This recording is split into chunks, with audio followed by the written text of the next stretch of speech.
Сәлеметсіздер ме, құрметті оқушылар? Бүгін сіздерге қазақ тілі сабағы. Біздің бүгінгі өтетін тақырыбымыз тыныс белгілері.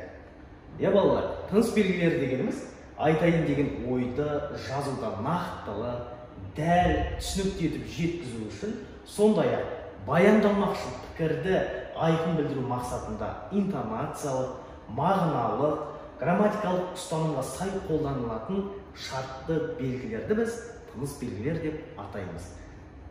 Сонымен тыныс белгілерін дұрыс қоюда алдымен интонациялық ұстанымға сүйенеміз. Сөзіміз екінші біреулерге түсінікті, құлаққа жағымды болу үшін сөздерді мәнеріне келтіре қолданып, тиісті әуенмен айтуымыз керек. Жазғанымыз түсінікті болу үшін тиісті дұрыс тыныс белгілерін дұрыс қою қажет. Интонация ауызекі тілдің құралы болса, ал пунктуация, яғни бұл тыныс белгілер деген сөз, жазу тілінің құралы болып есептеледі. Мысалы, жеңіл сөз желге ұшқан тозаңдай жоқ болады. Екінші мысалға назар аударамыз. Жоғары өтпейсіз бе? Жоқ болады. Яғни бұл жерде қою қаріппен жазып тұрған мысалы қараңыздар, жоқ болады және жоқ болады.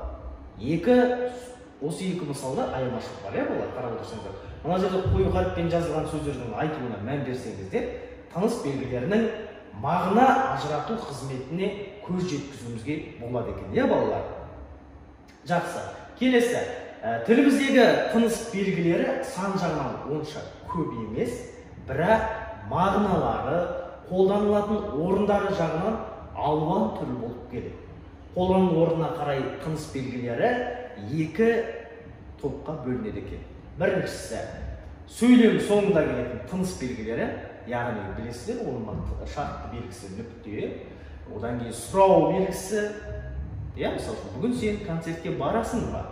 Леп белгісі, алақай, мен бүгін бірінші орын алдым десе, яғни көңіл күйді білдіруде көп қолданылады, және көп нүкте. Ойдың аяқталмауы немесе бір шығармадан үзіндалған уақытта көп нүкте бізде қойылады екен. Бұл сөйлем соңында келетін тыныс белгілері.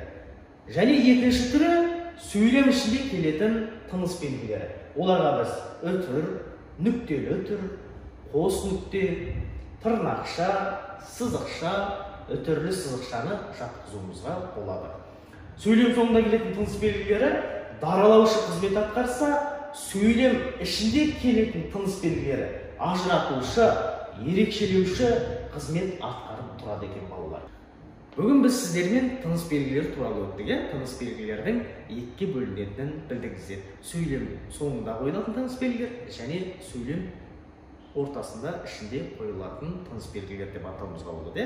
Балалар, тағы да осы тыныс белгілердің ережесін оқып қайталаңыздар. Келесі сабақта кездескенше сау болыңыздар.